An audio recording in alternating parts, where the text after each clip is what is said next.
came into Gyan, this is something we love to hear about each other. Baba always works so hard to prepare us for that moment and chooses just the exact moment to drop that petal into our consciousness. So just a few words about that. To be honest, I could talk for a long time about it. I find Baba's ways and means so interesting. But if I look back to when I was a child, probably about 6 years old, I used to, before going to sleep, be able to put myself in a state of consciousness where the world no longer existed. It was just floating in time and space. So there was that sort of draw to being in that meditation space from a very young age. And then when I reached about the age of 8, I had this overwhelming desire to become an angel, to be an angel. And I was convinced that that was what I was going to be when I grew up.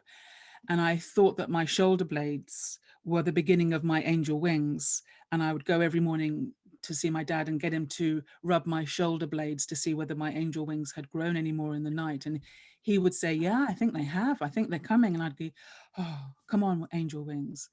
And the highlight of my school career was when I got to play an angel in the nativity play at school. And I got to wear white with a white tinsel crown and stand on the stage. And I had this feeling of truly being an angel. And then at the age of about 8, that turned into a really strong desire to be an Indian princess. And I came home from school every day and I changed into this costume that I had created from the dressing up box of all the most royal velvet clothes that I could find. And I had this blanket that I put on my head to be like long hair going down my back, because I wanted to have the feeling of long hair down my back. And I had 3 sisters and they got so used to me practicing this stage of being a princess or a queen that they tied a chair to an old set of pram wheels. And then I had to sit on it and they pushed me through the streets and I would sit on this chair and wave to everybody because I was a queen. So, you know, this isn't normal behavior. I think this is the sort of thing that Brahmins have, the thoughts that they have in their mind. And then when I was about 12, my mother started a meditation group from our home. And she would invite different people to come and speak about their practice of meditation because she was really keen to learn it. So this is in the sort of early 70s. And on one occasion, we had a visitor from an organization that was based in India, and she was wearing white. And my family forever remembered her as the one who wouldn't drink out of our cups. She came with her own cup and she would drink our tea, but she wouldn't use our crockery, which in those days, BKs very often carried their own plates and cups with them just to make sure that they were, you know, drinking from a pure vessel. But she spoke about this organization. And I remember at the age of 12 thinking, that's my group, that's my family, that's my home. But she never showed any pictures. I never saw any books. It was just listening to her and catching the vibe from her. I knew that that was where I was going to end up. So that planted a seed in my mind, but I never saw any picture of Brahma Baba or anything. And then at the age of 14, I became obsessed with this idea of finding someone who I knew was wearing white and had a moustache. And that's all I really knew about him. But I desperately had to find this person. And in a Western culture, it's very hard to find people who wear just white, unless they're playing tennis or something. And the only person that I could think of who wore white was an osteopath. They wear this white tunic. So I told my mum that I was interested in becoming an osteopath when I was older, and could she please take me to meet some osteopaths for me to talk to them about it. And I wanted to experience a few sessions. And she was a very good mother. And so she took me to meet all these osteopaths who were all wearing white. So that was good, but none of them had a moustache. And I was like, no, this person that I'm looking for definitely has a moustache. And so I kept on looking. And then I got to the age of 16. And by then I was old enough that my mother allowed me to go to London to celebrate New Year's Eve. It was my first time going out. And I'd gone to an all-girls school. I grew up in an all-girl family, so I hadn't really seen many men or young men or boys. So this for me was quite a big deal. And after New Year's Eve, we were walking back to the train station, and I saw someone walking along, and he had a moustache. And I went up to him and I said, "Hi." And he was like, "Hello." And I said, "Oh, which way are you walking?" And he said, "I'm walking back to the station." And I said, "Oh, that's the way I'm going too." And we started walking, and I was thinking, could this be him? You know, he's got a moustache.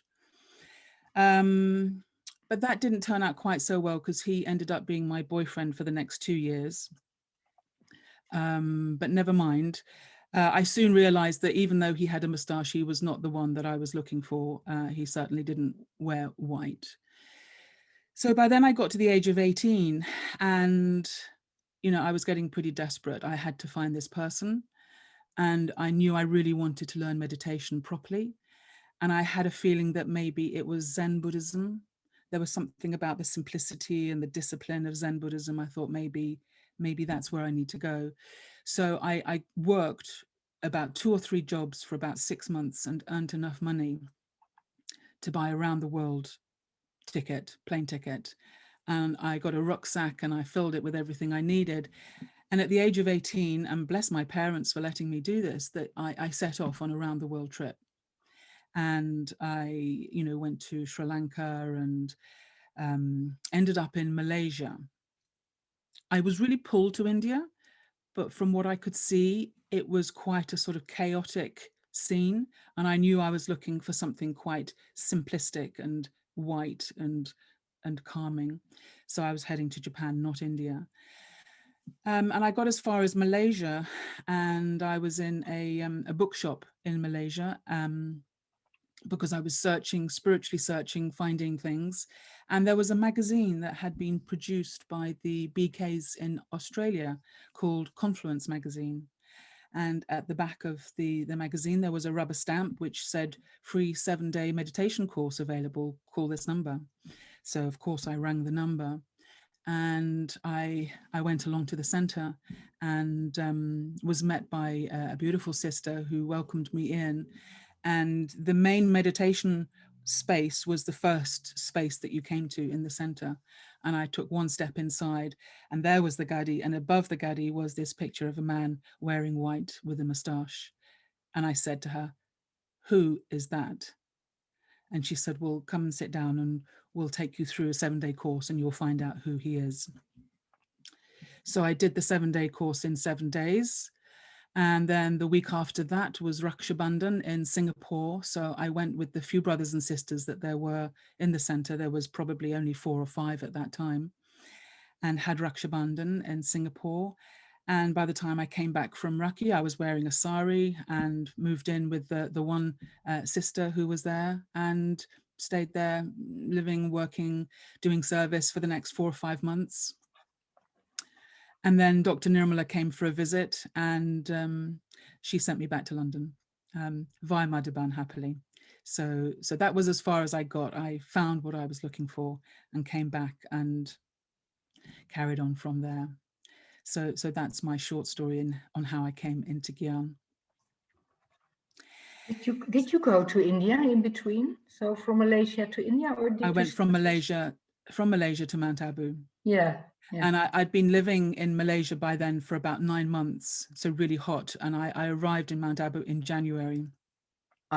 Freezing cold. So that was a real shock to my system. And the only warmth I had was a pair of bright green leggings. So I wore a sari, and you could see underneath the sari these bright green leggings sticking out the bottom, because I was so cold. But it was all I had to wear to keep me warm. So many funny stories.